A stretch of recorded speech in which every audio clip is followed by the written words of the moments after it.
I'm here with cozy mystery author Frank Anthony Polito, and he's the author of Domestic Partners. And I'm going to turn it over to him to tell us a little bit about his series, his characters, and his books. Hey there, guys. Thanks for having me. It's good to be here. I am the author of a cozy mystery series. It's actually a quozy mystery series. That's Quozy. Stands for queer cozy, relatively new term, which is a cozy mystery featuring queer protagonists. And in mine, I actually have a pair of queer protagonists. I have author Peter P.J. Penwell and his partner, who is an actor. His name is John Paul J.P. Broadway, PJ and JP. I promise it doesn't get as confusing in the actual books as it does when I talk about it. The series is called Domestic Partners in Crime, and the first book is Renovated to Death, which kicks it all off. I'm notorious for saying long story short, and then I go on and on and on. But the basic gist is they're living in New York. They're a couple. They've been together for 5 years. They get offered an opportunity to move back to Peter's home state of Michigan to buy an old historic house that they will renovate as part of a television show called Domestic Partners on a network called HDTV, Home Design Television.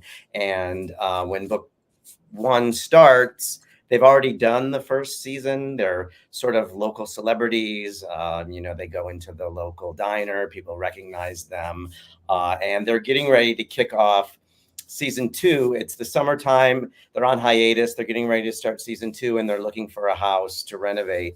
And down the block, where they live in Pleasant Woods, Michigan, there's an old house that's been sitting vacant for the last 25 years. The owners died in a tragic snowmobiling accident up in northern Michigan, because that's what happens. And it's been sitting empty, currently owned by their twin sons, who are 50 years old.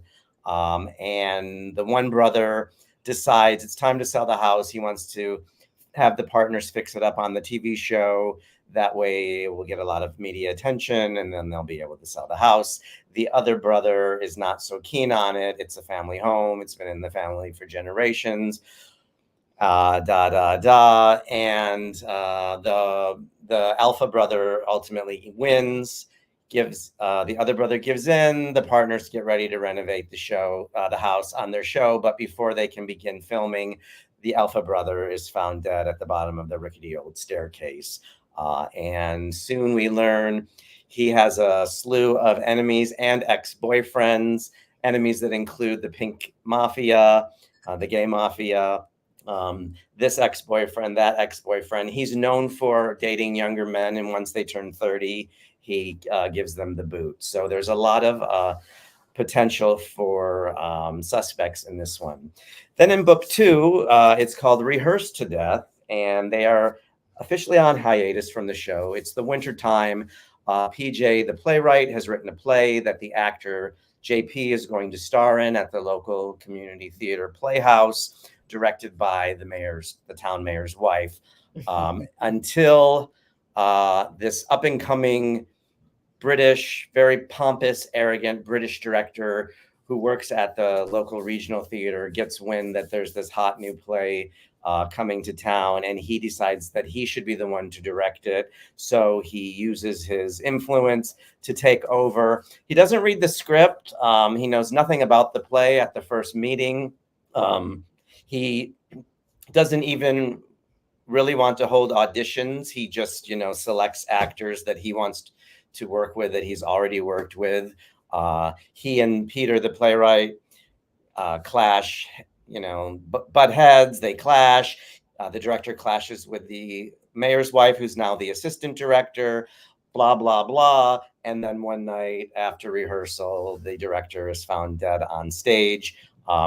It's very cold in the theater because he doesn't want to break a sweat. So he has he keeps it very cold. He has this old fan that he puts on the table behind where he sits. It's one of those old 1940s kind of metal fans that barely has any kind of covering over the blades. And he wears this extra long cashmere scarf, Burberry, darling, Burberry. And he's always tossing it over his shoulder in a jaunty way. He's British, so he talks like this. His name is Xander Sherwood Deva, Deva. He's of Indonesian descent, but he has the reputation. He's earned the nickname Diva. That's what he is. And the scarf is wrapped around his neck, and then the other end is wrapped around the blades of the fan, strangled. Who killed him? Was it the playwright, Peter P.J. Penwell himself? Was it the assistant director? Was it the ex-boyfriend? There's always an ex-boyfriend. So, mayhem ensues, and in typical fashion, the partners get wrapped up, same as they did in the first book. The local authorities deem the deaths an accident because nobody ever dies in this quaint little historic town in 100 years. And so they set out to prove otherwise. And then in book 3, which has just gone on sale this past week, Haunted to Death, we are now into the fall, the same year. They're getting ready to start season 3 of the TV show. And this time, Peter's best friend, who is a realtor by the name of Campbell Sellers, the hottest realtor in Metro Detroit, finds them a house to renovate. And it's an allegedly haunted house. It's one of the oldest houses in Pleasant Woods. It's called Woods Hall. It's a 1913 mansion that was owned by the town founder, William Woods Senior, I guess he is, since he was the first many, many years ago. He died tragically, however. Then his wife died. Then their son died. Then their other son died. Oh. And then 25 years ago, the house was owned by William Woods' son and his wife, who was a beauty queen and an automotive heiress. They were having her 25th birthday party at the house, and everyone was there. It was a big to-do gala, and she accidentally, or was she pushed, fell off the 3rd floor balcony to her death, landed on the pavement on the back patio, while all of the guests were getting ready to ring in her birthday at midnight on Halloween. So we fast forward 25 years later. We're now in present day, and the house is owned by the woman's daughter, who is a indie pop singer. She's in a band called Lo-Fi. Her name is Fiona Forrest, and her fiance's name is Finn Lowenstein. So their band is Lo-Fi, and they own the house, and they are having the partners renovate the house, but also they're wondering if maybe using their sleuthing skills, they might be able to help her figure out what really happened to her mother. And it's very Scooby-Doo hijinks. There are bookcases that spin around. There are secret passageways. It's not scary haunted. It's more fun haunted. And there's 2 mysteries. Is the house really haunted? And what happened to Fiona's mother? Did she die by accident, or did someone kill her? And there are dogs. Peter and JP have 2 dogs that they adopt. In book 1, they adopt the first dog, Clyde. In book 2, they adopt the second dog, Jack. And now in book 3, the dogs come into play, where they take them into the haunted house, and they smell things and they sniff out things. And they help them, look for ghosts and look for clues. And it's all, my writing style is very fun and campy and quirky and silly. And I mean, with characters, a writer named Penwell and an actor named Broadway and a realtor named Sellers and a mayor named Mayor. Actually, it's not Mayor. I should have made it Mayor after the fact. It's Mayor Marshall. It's meant to be a lot of good fun. And hopefully this one will get people in the mood for Halloween and other ooky spooky things.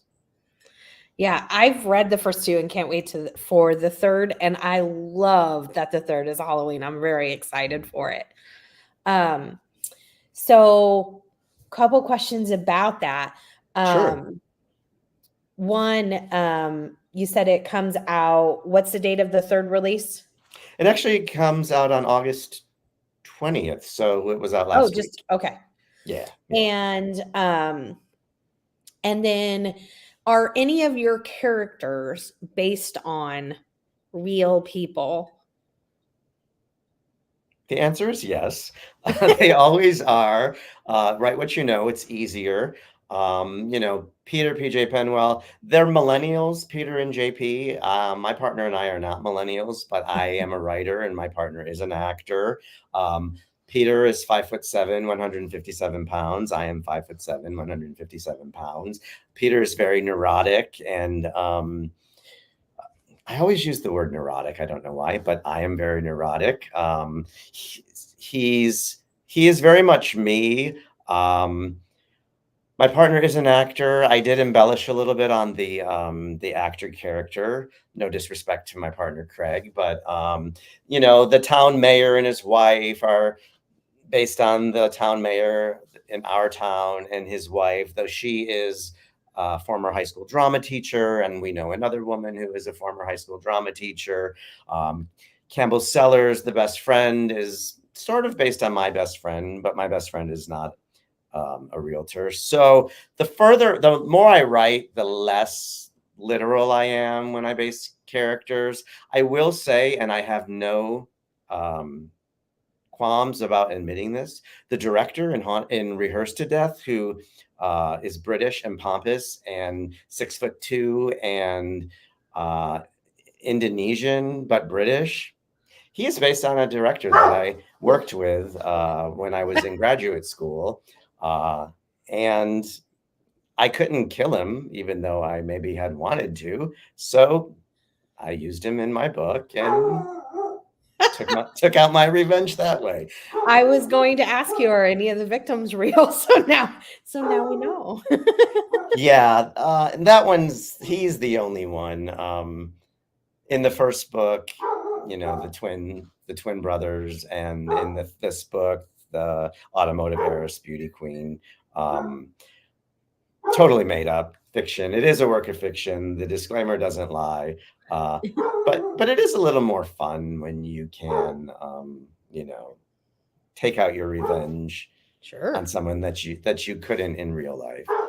Sure. I had some comments. So I'm going to go. Sonia says, "Hey, bestie. Hey, hello, Frank. I wanted to say hi before heading to book club." That's right. Sonia has an awesome channel. She read the first book and really enjoyed it as well. Hey, Cajun. She says, "Hope everyone is having a good evening." Adrian said, "So excited to start this series. Need to caught up for the Halloween book." Yeah, I had read one and really liked it, but it was kind of a gap. And then when I saw 3's cover, I was like, okay, I need to get 2 read because I really want to read number 3 for the Halloween book. So I'm very excited. Well, I will tell you, I intentionally write them so that you could start in any one. Like I give enough backstory. I've read some other series, like I'm reading a book right now that I'm really enjoying, but it's book 3 in the series.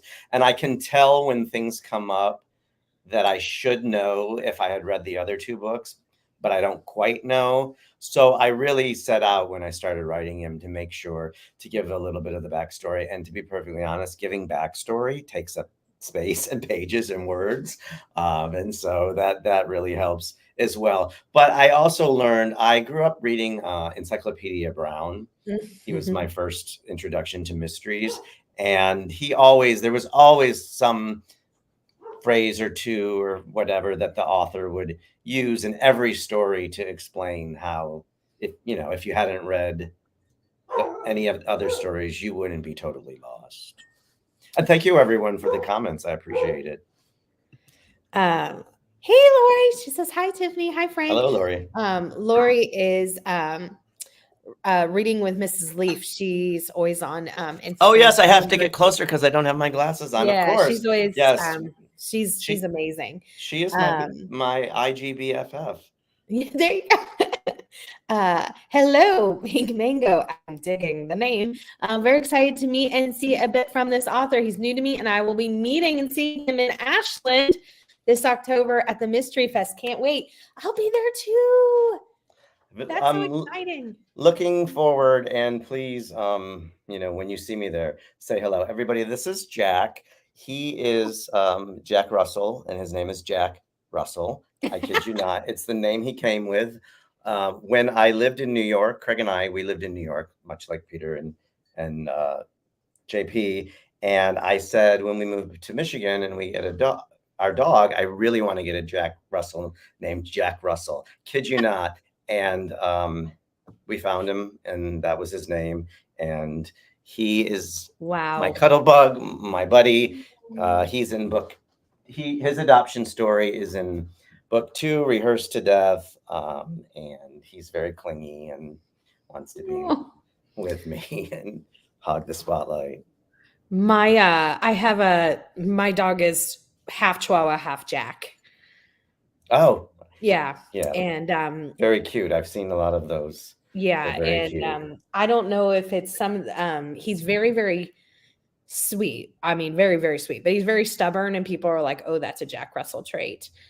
And the Yes. other things he does is stares. And I mean, like, will sit as close to you without touching you and just stare, kind of like the dog from Frasier. Yeah. And they said Yeah. that that's a Jack trait too. So Yeah. The thing about Jack, we also call him Jackson, even though that's not his given. His nickname is Jackson. It's not Jackie, it's Jackson. He's a Gemini, and he has a split personality. He is very, very sweet, but if you are a chipmunk or, God forbid, a rat or any kind of critter and you get into our yard, he will kill you. And he will have no reservation about it. My partner Craig, actually, he bit Craig on the thumb and drew blood when we first got him because he got hold of a chipmunk, and Craig tried to dissuade him, and he just turned his head and took a big chunk right out of Craig's thumb. And then he had to be in quarantine for 2 weeks because the animal control came and they said, if we see that dog out on the streets, we are taking him away from you. Oh, So, yeah, but otherwise, I mean, just look at him. He's just like he's so cute. adorable. He's He's just so so cute. sweet. I don't know, but we call him the little terrierist.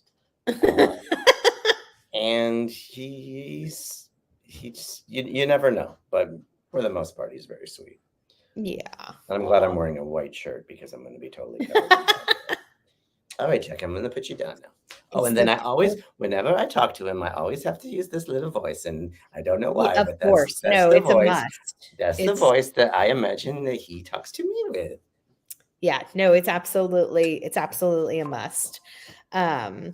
Yeah, I know. I'm so excited for it. I love the cover. So excited. Oh yeah, I'm gonna read a series in order. I am too. I like to read the series in order. I mean, if there's an absolute must, I can't find something, but other than that, I read. I tend to read in order too. I like to do that too. I will say though that as a writer, I think every book I write gets better. So please don't read the first one and think, is this all he's got? Because I promise, if you know who the murderer is on page 10, I apologize. But hopefully in book 3, I've done a little bit better of, because mysteries are hard. You have to. There is a structure, and while you don't want to be formulaic in the writing, you plot it out. And one thing I did in the first book, especially, and I did less of it in the second book because I got called out on it from some people in the first book, is I have a background in screenwriting and playwriting, and I write in first person. The narrator is Peter P.J. Penwell. He's my voice, but I have scenes where he's not there. And so we see the reader, we see one of the brothers, the brother owns a club in book 1, a gay club, and the other brother is the bouncer, the doorman. And we see him go to work, and we see these characters that are in the story that are at this club, but my character, the narrator, is not there. But I also write it in past tense, so I write it in a way that the narrator is still telling the story. It's not like all of a sudden we've gone into this omnipotent or omniscient or whatever that is, which people have accused me of. Because I don't like it when I read a mystery and way down the line, we learn something that happened earlier from someone telling us. I want to show, not tell. So I did that early on in the first book, and then I did it less in the second book. And I still have some flashback scenes in the Halloween book. I have like 5, I think, flashback scenes to 1997 when the Halloween party is. And of course, Peter wasn't there because he was like, I don't know, 9 years old or something and didn't live in this town. But he's learned from the older characters what happened. And so even though I'm telling the scene through the point of view of another character, it's still the Peter, the narrator, is still telling you the story. I don't know what my point is or why I've digressed, but I just want you to know, if you read book 1 and you don't think it's so great, please try to make it to book 3, because I think they get better as they go along. Well, so and you've written other stuff, right? That just weren't cozy mysteries. Yes, I have. I've written 4 other books. Wow. 3 of them are sort of like a trilogy, and then there's one that's a standalone young adult novel. So yeah, I've been doing this now. My first book came out 16 years ago. Actually, I was about to say 15 years ago. I published the first 2 books, and then I also did an anthology, a Christmas anthology with 2 other authors that I always never seem to count, because I don't want to say I've written 8 books and 1 novella, because saying the word novella sounds pretentious. Anthology, I guess, is a good way to describe it. And then I don't know how much time we had. I can tell you my whole writer's journey. I did it all. I did the first 2 books, three books. I did not have a literary agent. I wrote them. I was working at a publishing house, and I met an editor there, and we just hit it off. And he knew that I was a writer, and he gave me the opportunity to adapt a play that I had written into my first novel. And then I wrote the second novel. And then once I published the books, then I got an agent. And so I started working on some other things. And for 2 years with working with this agent, they were not able to sell anything that I had written. And it was very frustrating because, I started out, it came so easily. And then all of a sudden I had an agent who couldn't sell anything, which of course made me think, oh, well, am I really just a terrible writer? And this editor just happened to like me and gave me the opportunity to write this book, and it really sucked.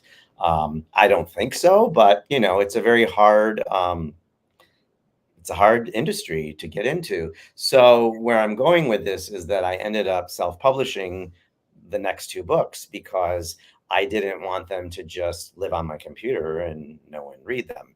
And then I learned that self-publishing, no one takes you seriously, even though you've already published 3 books and you won a Lambda Literary Award. They don't care. They won't review you. If you want to do any kind of publicity or marketing, you have to pay for it yourself. And at the time, I wasn't making any money. I made no money. There was no advance for those books. So I kind of just put them out there and, social media and whatever. And to be perfectly honest, I don't know how many books the 2 self-published books sold. The first one is called Lost in the 90s, and I think it's a really great book. It's the story of a kid. He's like 18 years old, and it's set in 2012 because that's when it came out. And through mysterious, somewhat supernatural, but not like crazy woo kind of thing, he travels back in time to 1994 when his parents are his age, and they meet at a Lost in the 90s dance, which actually isn't a Lost in the 90s dance in 1994. It's just it starts at a 90s dance, so everyone's like dressed up in 90s wear, and then when he gets back to 1994, it's just a regular old dance. And he meets his mother, he meets his father, then he finds out his mother's pregnant. So she must be pregnant with him. And then he finds out, she doesn't want to be pregnant. And I always feel like using the word abortion is dirty. But, he basically sets out to help his parents fall in love so that he can be born. Did I steal the plot from Back to the Future? A little bit. But, I think it's a lot of fun. And I actually wrote that book from 3 different points of view. And my goal was, to have it made into a movie. And now however many years later, it hasn't been.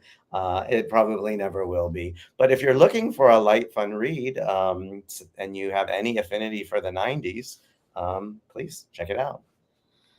And so when you write, well, I have two questions. One, when you write, are you an outliner? Are you a pantser? And with you talking about the struggles of publishing, which, I hear from every author, what advice would you give to someone who is starting out? And I actually have a third part, but I'll ask that in a minute.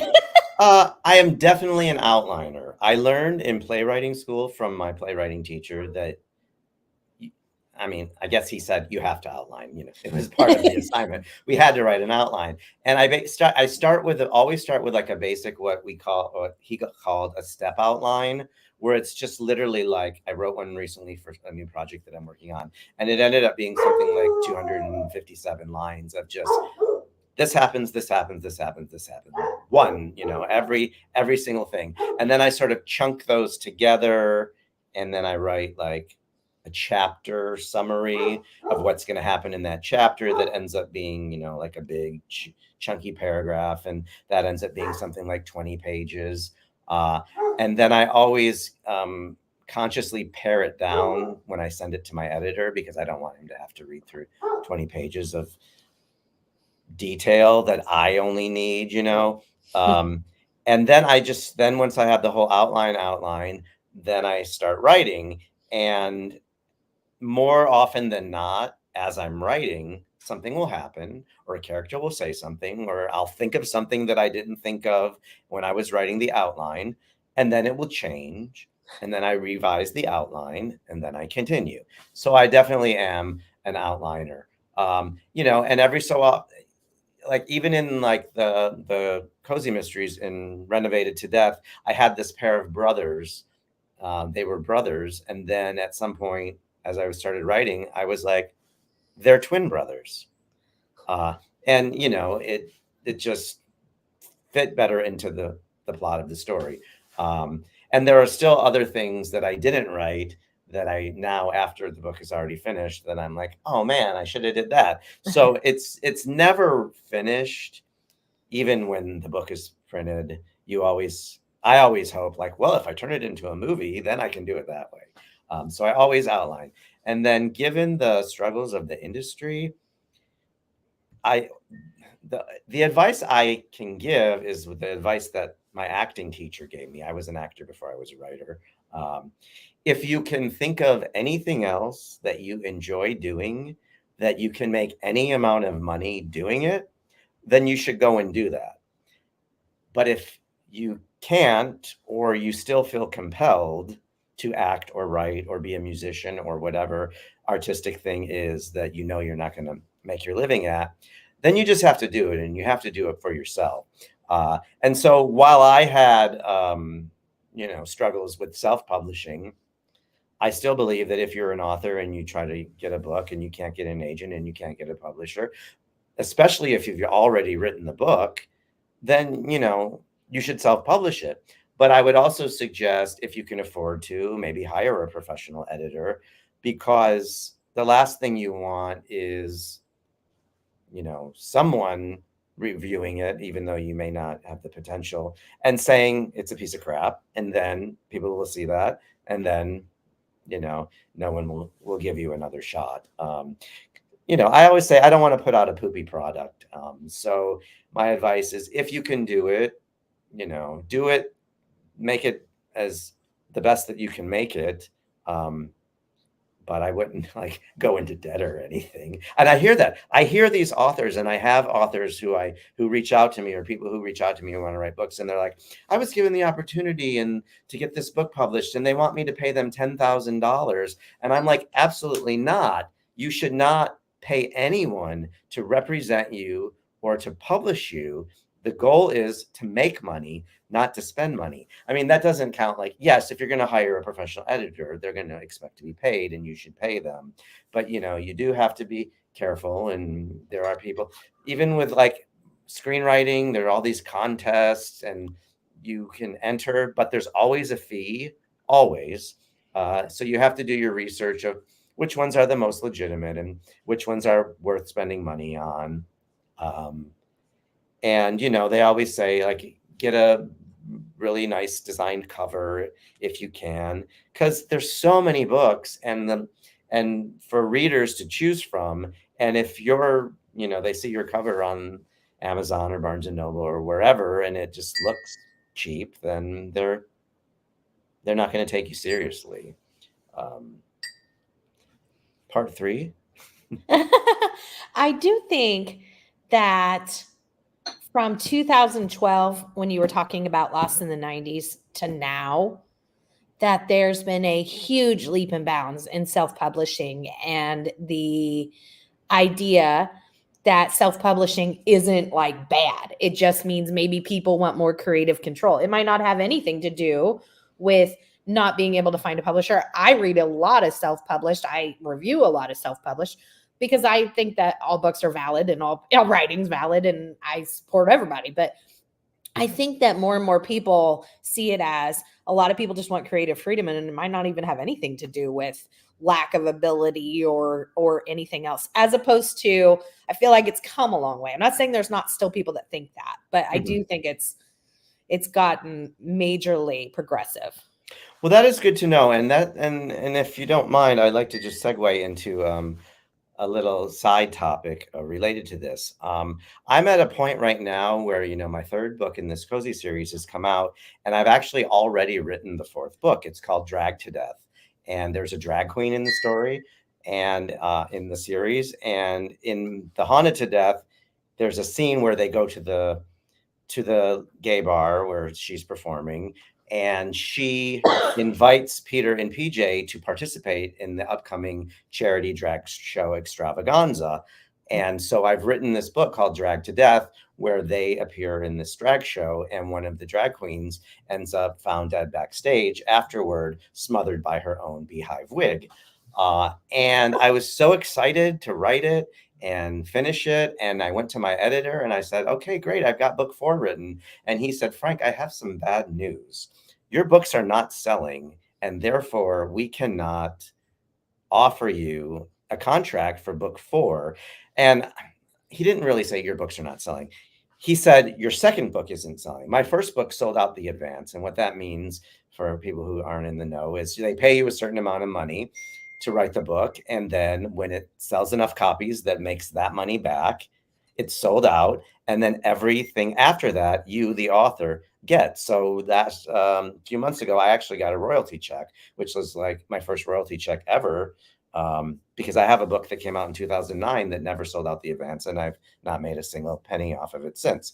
But for some reason, they said book 2 is not selling. And they actually said, and I can't remember the number, and it's only sold X amount of ebooks compared to the first one, which sold, I don't know, the first one sold something like 2,000 ebooks, and the second one has only sold something like 300, something like. So they based, what I'm trying to say is, if my third book, Haunted to Death, does not sell well, they will not allow me to publish the fourth book, and which point I will most likely self-publish it. So for you to say that, things have come a long way and that things are a little bit more legitimate, I'm happy to hear that. And I've heard about other authors whose series get dropped. And it's just the sad reality of the business. There are too many books and the publishers can't take a risk. When I started, I had ideas. I have ideas for 7 books. And I just assumed, oh, Joanne Fluke has 50 books in her series, so they're going to give me at least 10. I'm going to run out of ideas. And then for them to say after book 3, that's it. But I've been told that I'm not the first person that this happens to. No. They say it's no reflection on my writing. They've offered me the opportunity to write another series. It's just sad that they're not willing to take a risk, because maybe people will read book 3 first, and then they'll be like, no, I want to read book 1 or 2. Right. Yeah, So absolutely. I don't know. But what I'm saying is, folks, if you've read book 1 or 2 and you enjoyed it, please Buy pick book up book 3. 3. And if you start with book 3 and tell your friends and so on and so on and so on. And I do think that along with the things that you mentioned, that the price of books is having a deep impact on what they're seeing. Because a lot of there's certain publishing houses, I'm not talking about anyone in particular. Well, I'm thinking of a couple in particular, but I'm not saying anything specific. I'm just saying, if you're charging $17.99 for an ebook, and I read like 3-4 books a week, Mm-hmm. I can't pay $17.99 per book. Yeah. And that's for an ebook. I don't even own that book in physical copy. And so I'm just saying, I think that they're not taking that into consideration, whether it's a lack of funding to buy these books at that rate, rather than a lack of interest. Yeah, I hear you. I mean, I can't remember. I think my ebooks are like $9.99 versus Yeah. $17 whatever for the paperbacks.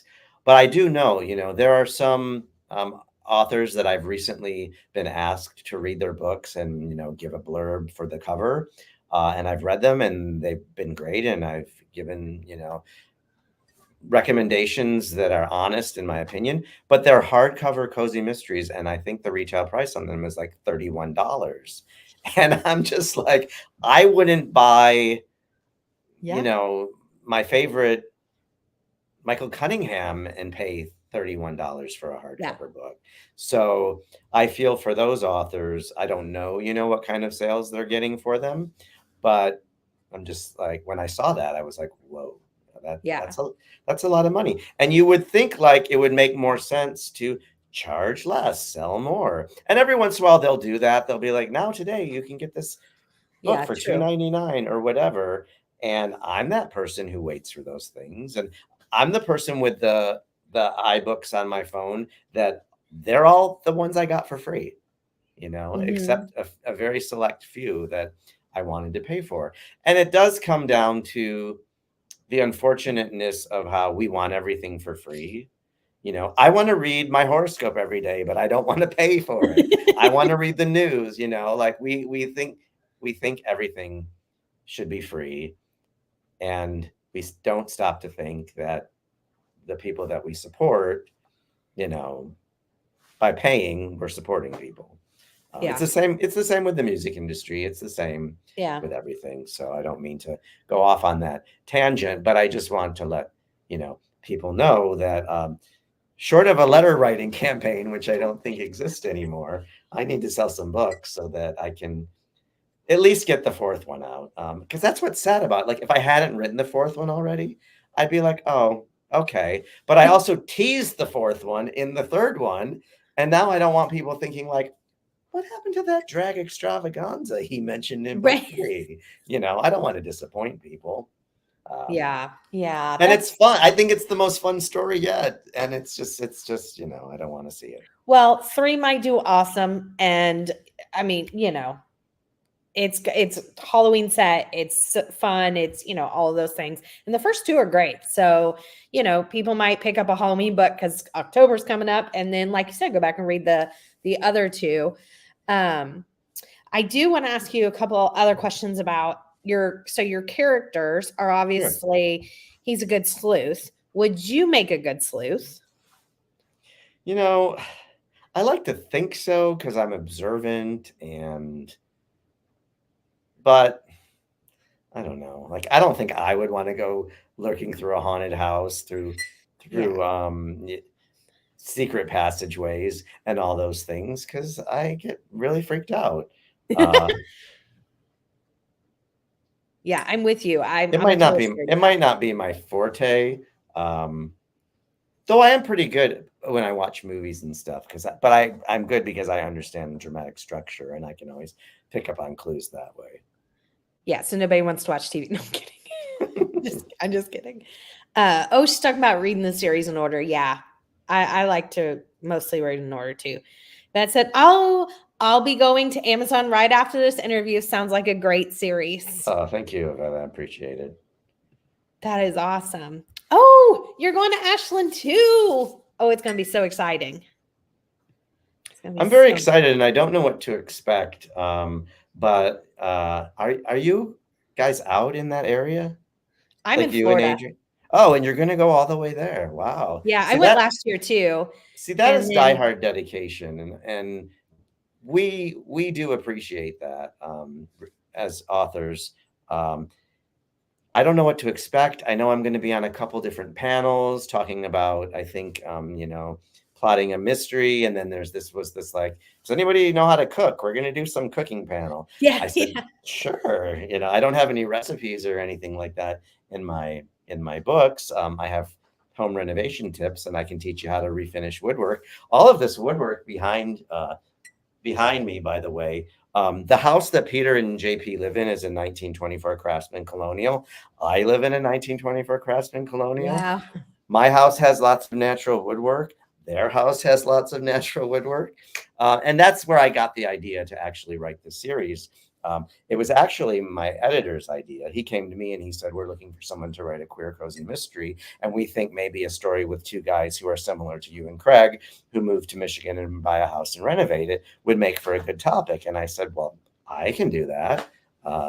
So yeah, I give renovation tips in my books and a lot of the content that I create, because the worst thing to me is you see this beautiful historic looking house and then you go inside or you see the pictures on the Zillow and it's all been modernized, or God forbid the woodwork has been painted over.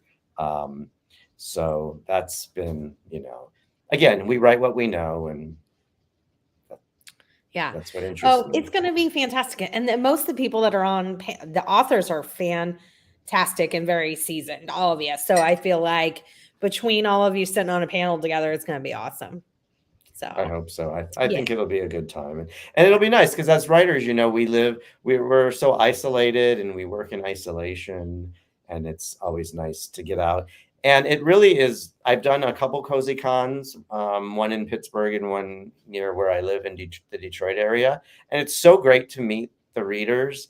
And it goes back to like there are so many books, and if an author can connect with you as a reader, then you're more. And you think that person is a nice person and an interesting person, and they have an interesting story to tell, you're going to want to buy a book from them. I just got back to my partner and I got back from Nashville. We went to Orville Peck's rodeo, and we met so many people who were there like us, but there were so many other artists performing as well that we were not familiar with. And immediately it's like, I love them. I'm going to follow them. yeah. Now I'm not going to, I hate to say, I'm not going to buy their music because I don't buy music, but I will listen and I will stream over and over and over, and I will support them and I will follow. And I'm a new fan because there they were in front of me, versus somebody I don't have any personal connection to.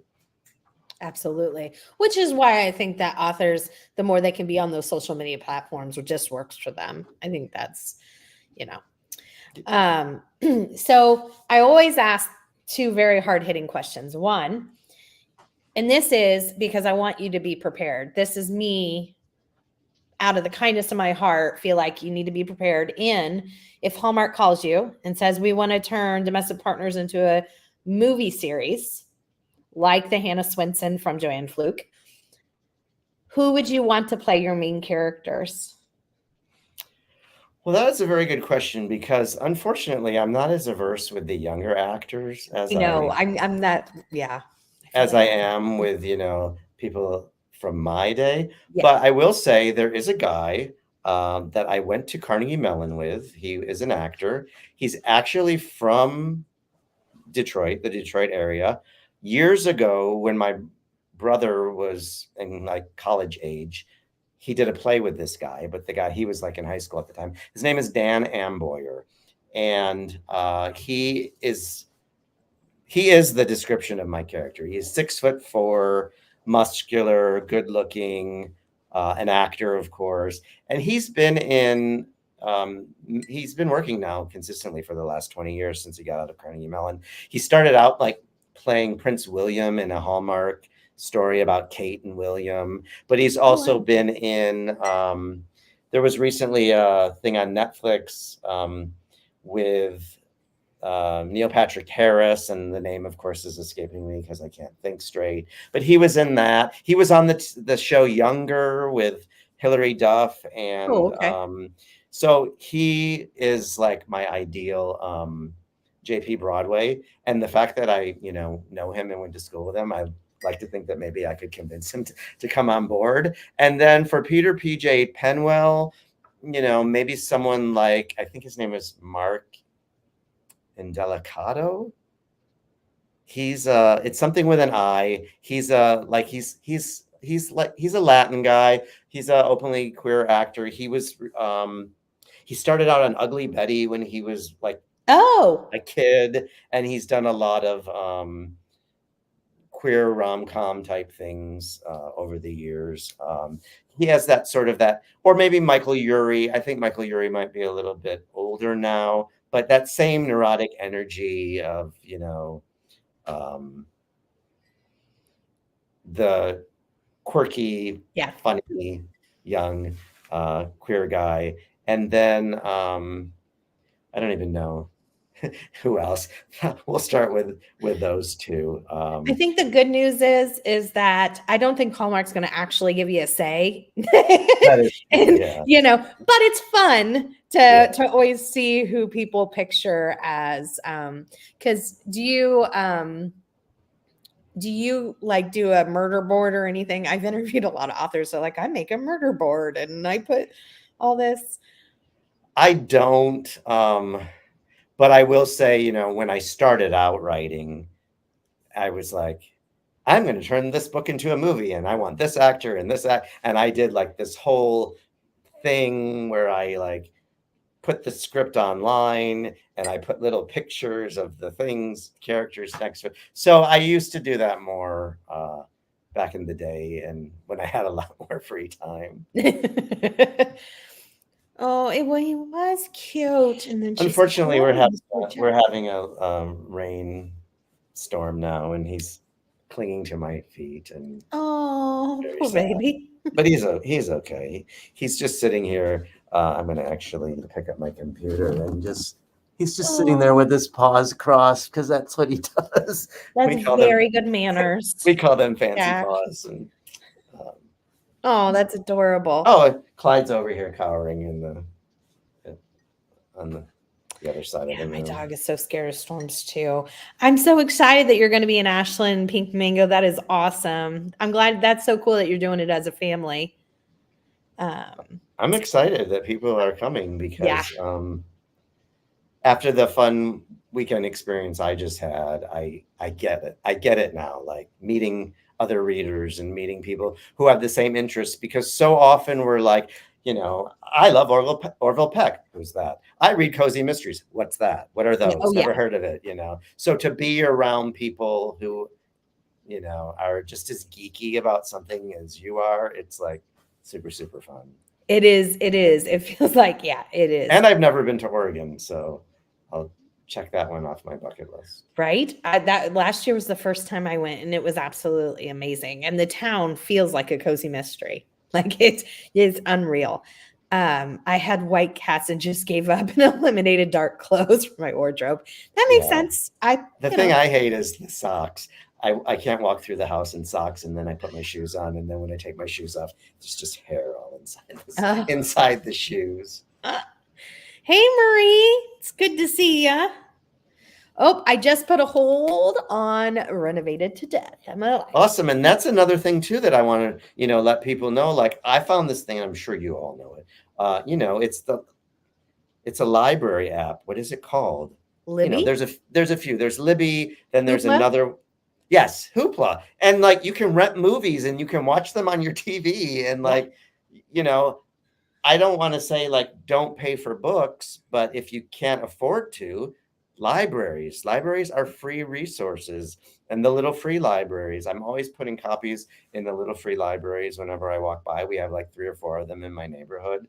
They're great. And I do believe, even I honestly don't know how it works. If when you check out a book from a digital library, it's kind of like streaming a thing on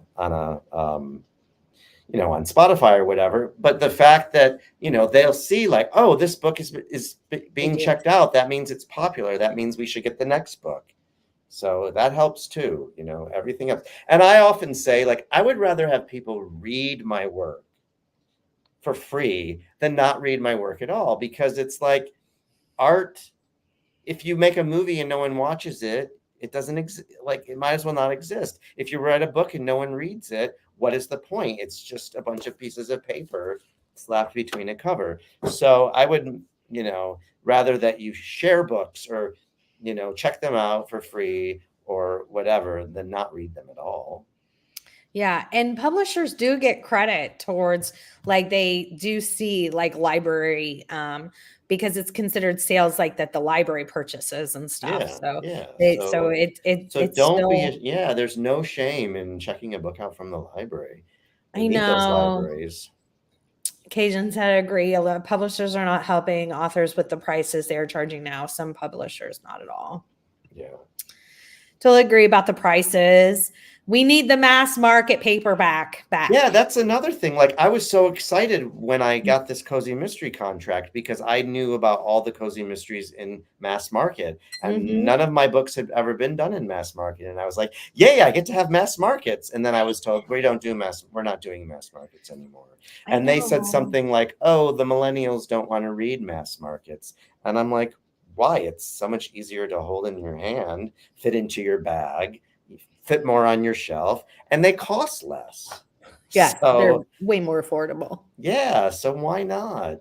Seriously. Hey, Isaiah. Hello. Says, hi, Tiffany, and hello, Mr. Frank. I do own the first book in the series. I will get to it very soon. I think Cozy Mysteries are definitely good and fun to read, especially during stressful times in life. Yeah, great. Exactly. They're not meant to be, they're meant to be cozy. They're meant to be fun. They're not meant to be serious. They're not thrillers. Yeah. They're not dark. They're fun. People like fall face first into pies. Right. And then they die, And then they die. But in a very sweet way. Sure. Literally sugar overdose. Luckily, my library has purchased all of Frank's books. I also have copies in my own little free library for people. That is awesome, Lori. Yes, thank you. Thank you so much. I don't want them for free, but almost $20 for an ebook or paperback is too much. I agree. Yeah. What was your inspiration for writing books? For writing books in general, or for writing these books in general? Like, this is the thing that I say. I just wrote a guest post for that's actually coming out this week on a site called Writers Who Kill. I believe it's writerswhokill.com. But I wrote about, like, when I was a kid, I was the kid in like 4th grade. The teacher would pull out the little card and it had like the start of a story, and she would read you like, and then you write the rest. Mm-hmm. And she would say, everybody write 2 pages. I would write 20, front and back. Not even joking. This was like the time when the lines on the pieces of paper were like this big, but they had a little dash down the middle. Yeah. And I would write 2 lines for every, like. Like within the line. Yeah. Because like one above and one below. Write as much as I could. And my classmates loved it, because then when it came time to read the stories aloud, they could just sit back and not have to do anything. So I always wrote. And then when I was 14, I wrote my first novel.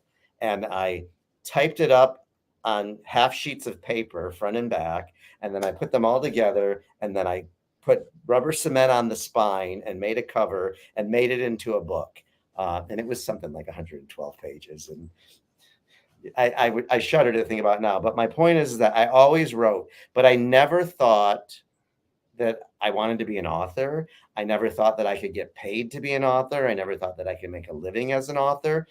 I wanted to be an actor because I wanted to be famous. As a young gay boy who, I don't want to say I was bullied because it sounds so harsh, but just, a young gay kid growing up in the 80s, and you're closeted and people don't like you, and or you think they don't like you, and you think it's because you're gay, and so I wanted to be famous so that I could get out there and show them all that I was somebody. And I never thought like I want to be a writer and be famous because no one will see me, and then I decided I was going to write plays, which is another lucrative career. If you can't be an actor, be a playwright. No, I don't know what I was thinking, but I love to tell stories. And so when my editor gave me the opportunity to take this play that only had 2 characters in it, but they talked about lots of other characters, and they talked about things that they did. It had one set. They were in a bedroom, 2 characters. It was like, wow, I get to flesh this out, and I get to tell the whole story, and I get to expand the universe. And but it was so that people would read the stories, because anybody can write, but then if you just hide it, if you just hide it away, you want people to read it. You want to make people laugh and to make people think, and you want, I had so many people who would email me and message me. My first book came out because it was a very personal story. It was basically my life story as a young gay kid growing up in the 80s, closeted, and all the struggles that I went through. And I had people write to me and say, oh my God, I had a gay best friend too, and I thought I was the only person in the world who was gay, or who had a gay best friend, or we did this or we did that.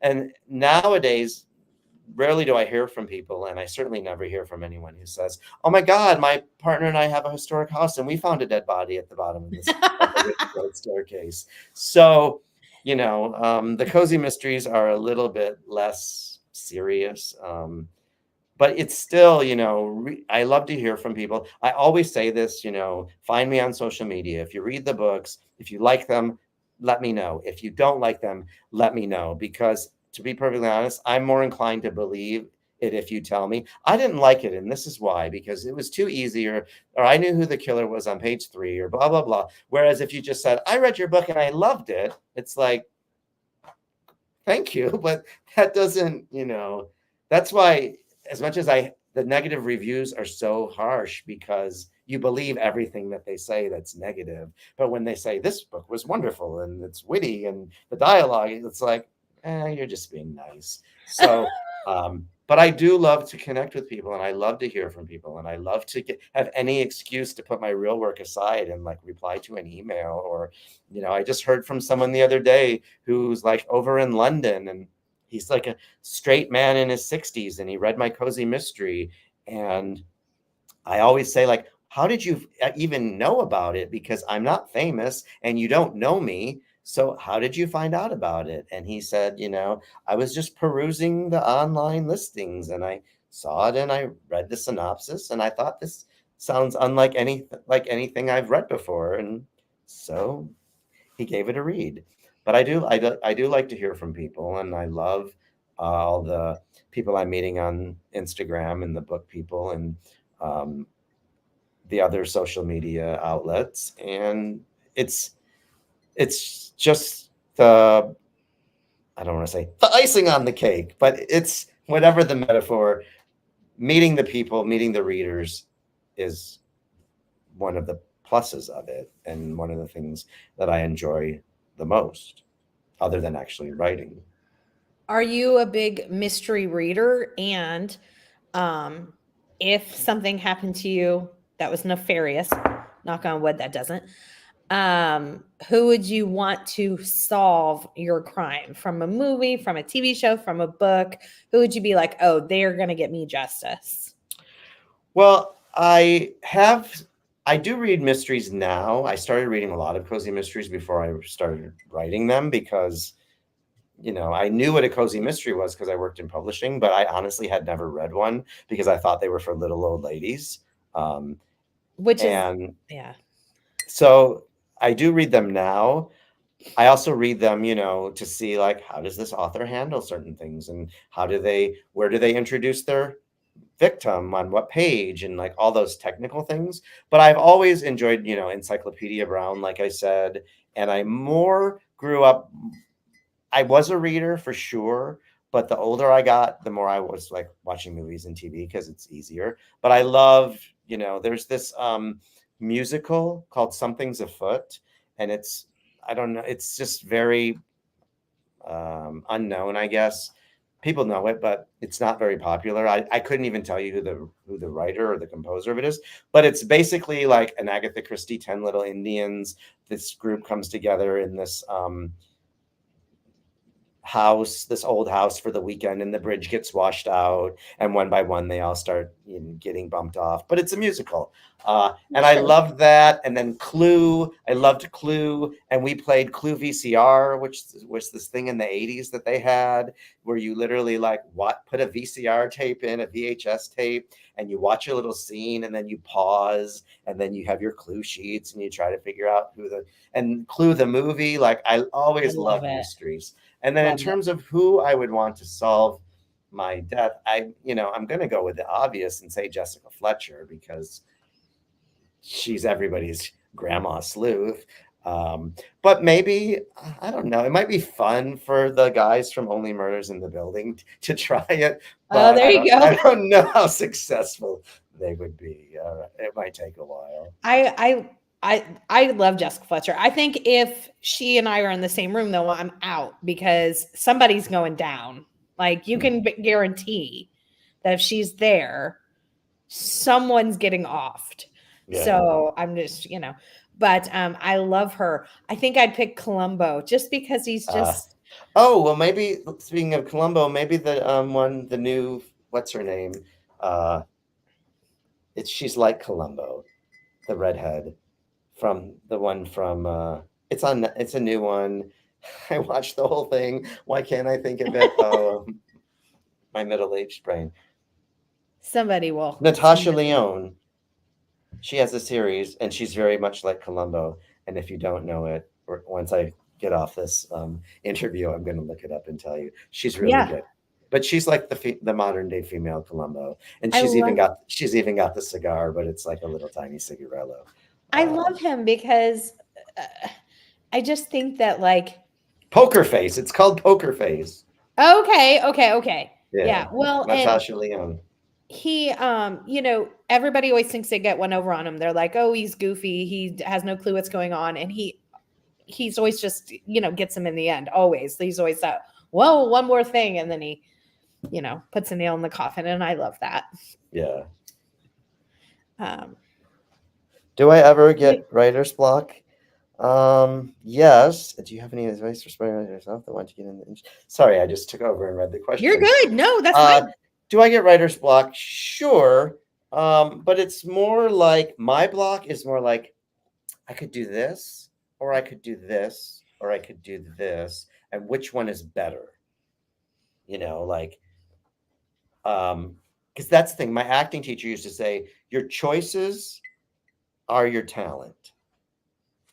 The choices you make as an actor, that's where the talent comes in. So as a writer, it's like the choices you make. Do I want to go in this direction? Do I want to go in that direction?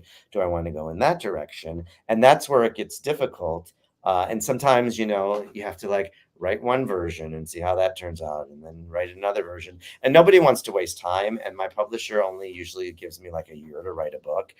So I don't, and I'm a really slow typer. It takes me forever to type. I never actually learned how to type because I grew up in the 80s, and my teachers were like, you don't need to take typing. You can take drama, choir, and band and be artistic because you're never going to need to know how to type. Yeah, well, it's called getting a temp job. So that's where I get blocked. And what I usually do when I get blocked is I just walk away and I go for a walk. I walk the dogs, or I take a shower, and or I lay in bed at night and I just think about the story and where it could go. And that's where it gets crazy, because then you think of something and then you have to get out of bed at 4:00 in the morning or grab your phone and write it down because you will forget it.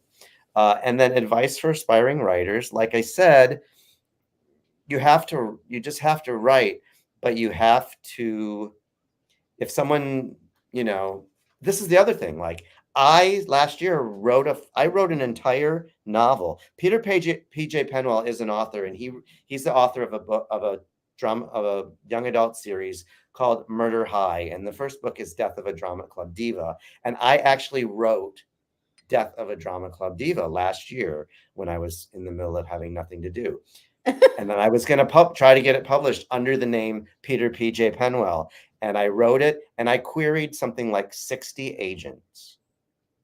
No, I didn't get one agent who would even look at it, let alone offer to represent me and offer to help me get it published. And I am a freaking published author. I have 8 books. I have a Lambda Literary Award. You know, it's just like, but there's so many more or others. So what I'm trying to say is, rejection, you will get more rejection than you know what to do with, but you get 60 rejections, but maybe 61 is the charm.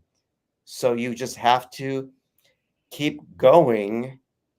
And then, like we were saying earlier, you know, there is self-publishing, and it is a little bit more legitimized nowadays. And you know, even if you publish it and you self-publish it and you get it out and it looks like this, it looks like a book, and only 10 people read it and 8 of them are from your family, you've still like made a major accomplishment. Because Yeah. I was the type of person who people would always say, I'm going to do this and I'm going to do this and I'm going to do that. And then they would not do anything. And I'm the type of person who's like, oh my God, when I was, you know, I said I was going to write a book, and now if I don't write a book, someone's going to remember. Remember when you said you were going to write a book and you never wrote the book? So I can't let them be right. So I have to do it. So you just have to do it, and you know, get it out there any way you can. But don't let people swindle you out of your money, and don't go crazy. But if you can't think of anything else you want to do, just do it. He followed it up with, how long does it normally take you to write a book? Do you have a very strict schedule with that? Do you do so many words a day, or? Well, like I said, I usually from the time I get a contract to the time that the book needs to be turned into my editor, it's usually about a year. But what I like to do is, you know, once I get the outline, then I want to just write and write, because I don't want to forget, you know, like if I don't know, like I just heard a thing, someone was telling me a story about when John Irving, I think it was, and how he said something about it took him 7 years to write a book. And I'm thinking, how does he even remember what he wrote if it took 7 years? You know, and maybe some writers have the luxury of like, they write a draft and then they write another draft and then they write it. But I just like to, I write it, then I write it all the way through. Then I used to print it out, and then I would take it to like a coffee shop or Starbucks or whatever, and then I would edit on paper. I don't do that anymore because, well, I have a printer now, but for the longest time I didn't have a printer. But I write it all, then I read it, and I read it aloud, because I write in first person, and in my stories, it's like I think of them as like it's a one-person show, and the narrator is like performing for you or telling you the story. And so I like to hear what it sounds like. I also record the audiobooks for the Cozy Mysteries, so reading it aloud. You do? Yes, I've done all 3 so far, which has been super fun as a former actor who doesn't get to act anymore.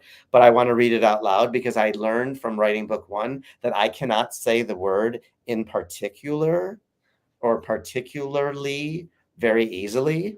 So if you look in Haunted to Death, you will not find the word particularly anywhere, because I learned that I can't say it. I literally took it out. So to answer your question, it usually takes, I would say, 9 months to a year. But that Death of a Drama Club Diva, I cranked that thing out in like 4 months, because I just was like, I'm just going to write it and write it and write it and write it. And I was writing like, I was writing like a chapter every couple of days, just because I wanted, like I was on a roll and I wanted to do it. And I'm, like I said, I'm a slow typer. So that's that's where the frustration comes in for me, because I'm constantly hitting the wrong letters or the wrong keys.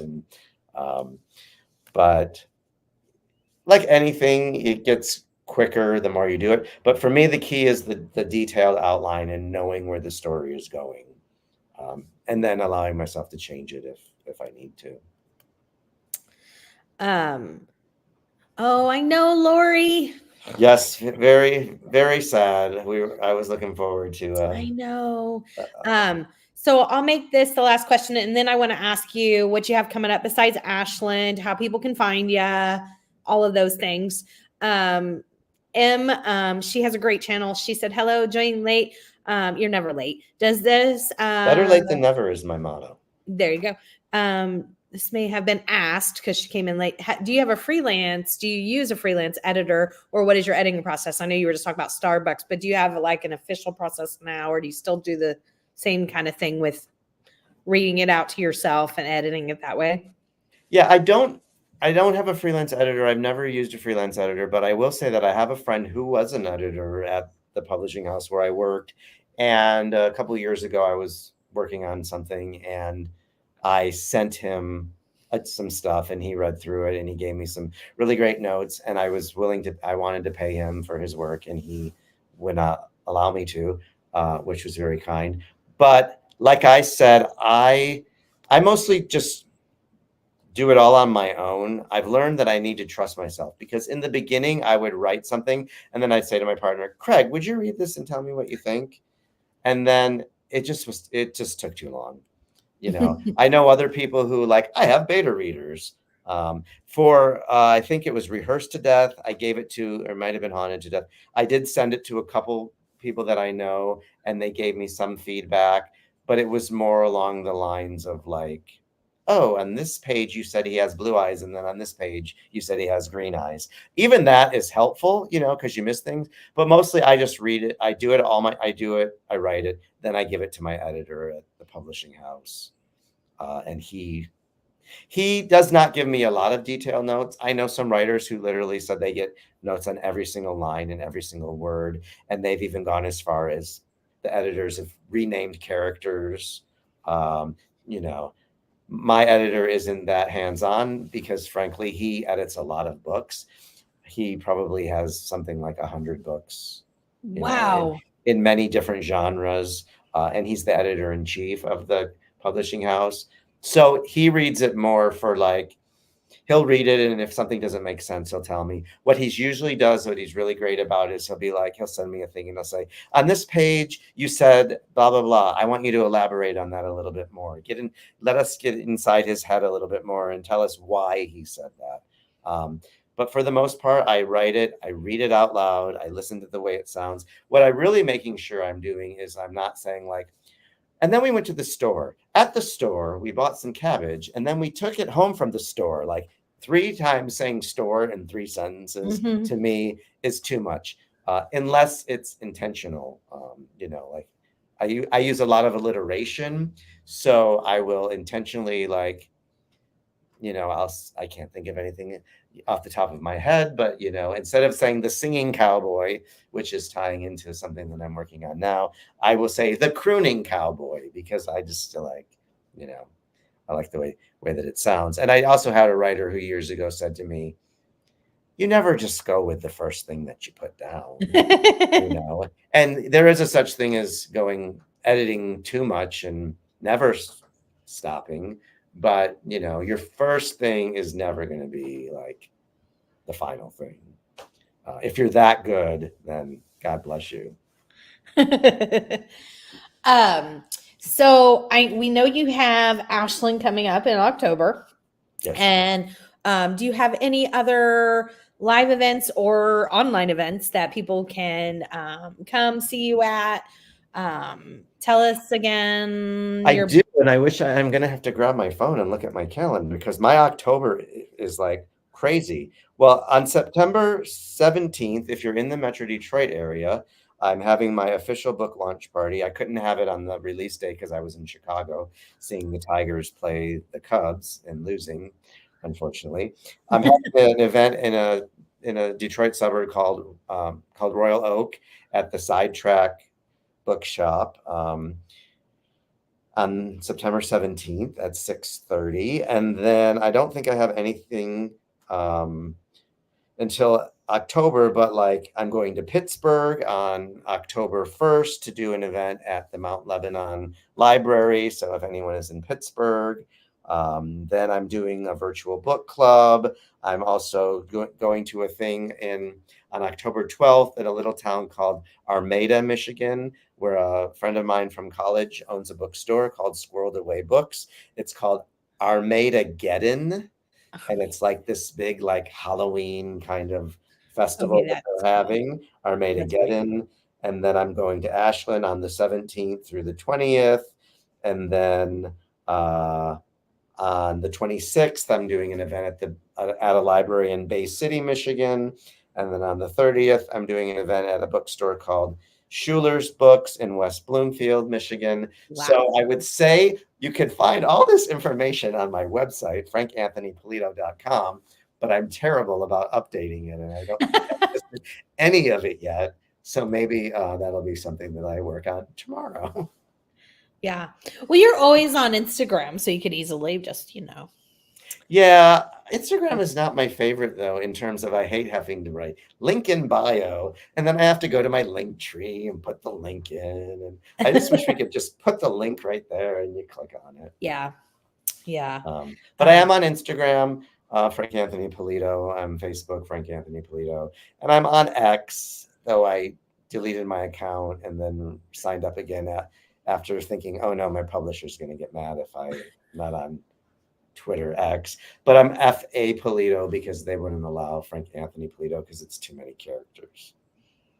But you know what? Just Google me.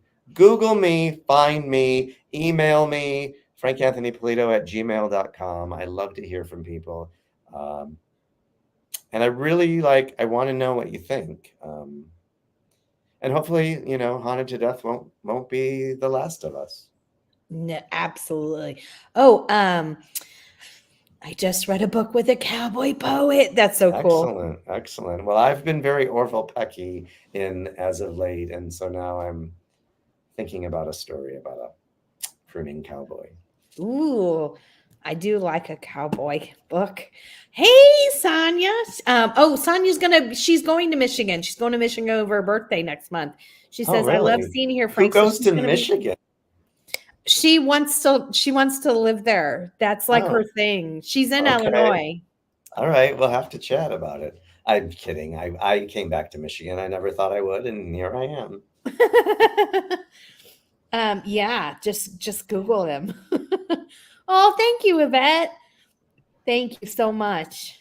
Isaiah, why isn't that working? Isaiah said, I do. If you're thinking about ever doing a new series, I'm dying, no pun intended. What kind of pun intended? For someone to write an amusement park or carnival cozy. It's not been done. You know how many ways you can kill someone at an amusement park? Yeah, that reminds me to be like the main character to be like a character kind of. I mean, you can't actually do Disney, I know, but the people that dress up as like Goofy or something. Mm-hmm. That person is the constantly finding, random bodies in the cotton candy batter. I don't know, something. Yeah. If it was a traveling carnival, I keep saying that because then it wouldn't be like, a Cabot Cove situation where people would stop going to the amusement park after a while. Right. So if it was traveling. Okay. Yeah, I'm just saying it's going to happen. I'm wishing it into the world. I do every year I'm in. I said Illinois. I'm in Missouri. I love Michigan. Occasion, thanks so much. Thanks for chatting with us. Late Bloomer Diaries, I'm biased, but Michigan is the best. Well, I wouldn't be here if. There's a lot of Michigan cozies. There is actually. There is. I love Michigan for cozies because I only want to experience winter through a book. So it's my favorite kind of way to experience winter. I love Columbo was literally just see. Oh, and one more thing. See, that's what I'm saying. I can honestly say I don't think I've ever watched an episode. So it's so good. People always are like, he's a, goofy. No, he doesn't have a clue what's going on, and he always gets them. So good. Oh, and one more thing. Okay. That he always says that at the end. Like he'll be like, well, I guess you're just not getting, and then he'll turn around, like he'll go walking off, and then right before he gets to the door, he'll be like, oh, one more thing, and then he nails him. It's great. I know he makes a cameo in the Muppet movie, and he does. He tells, or it might be, is it the original? I don't know. And he tells Kermit like exactly what's his situation is, and Kermit is like, you are absolutely 100% wrong. Or something like that, because he's holding like Miss Piggy's glass slipper, whichever movie that was. Maybe it's the Muppets, the Great Muppet Caper, after she's Lady Holiday and he gets her slipper, and it's hilarious. I remember it. He's in his Columbo. I am the biggest Muppet fan because I was in love with Kermit the Frog. However, people still tease me about it. People on here know this. I used to call him Kermie. I would kiss his picture. I had, his CD, It's Not Easy Being Green. And my parents have our old toys and stuff in the attic. And I had tons of Muppet Baby, Muppet, everything. And if you get out a book, everything that Miss Piggy was in with Kermit, I have ripped out her face. Oh my God. I think I took a pen and would just scratch, but like pen goes through paper. And so it was just like, because it was so, because I was very, very not happy with Miss Piggy and the way she treated Kermie. So I love the Muppets so much. Yeah, well, thank you guys. I can't, if anyone's sticking with us this long, I certainly don't want to listen to myself ramble on for an hour and 20 minutes, or do I want to hear my voice for 7 hours and 58 minutes on an audiobook? But hey, if I appreciate it. Thank you so much for joining me. I will definitely be checking out book 3 actually very, very in the near future, because I'm ready for it. And I feel like I'm ready to start my fall books. And I can't wait to meet you. And Ashlyn, thank you so much for joining me. Thank you for having me. Thank you, everybody. Go check out, follow him on Instagram and X and Google him, all of those things. Okay. Thank you so much. Have a good night, follow everybody. my dogs. Follow Jack and Clyde, the Daily Clyde and Jack. Look for it. The Daily Clyde and Jack. I didn't even know about that. Is that Instagram? And Facebook, but yeah. And Facebook. I'll have to go look that up. Thank you. The Daily Clyde and Jack. Awesome. Well, thank you so much. You have a great night. I appreciate it so much, you coming on. Bye, everybody. Thank you. Bye-bye now.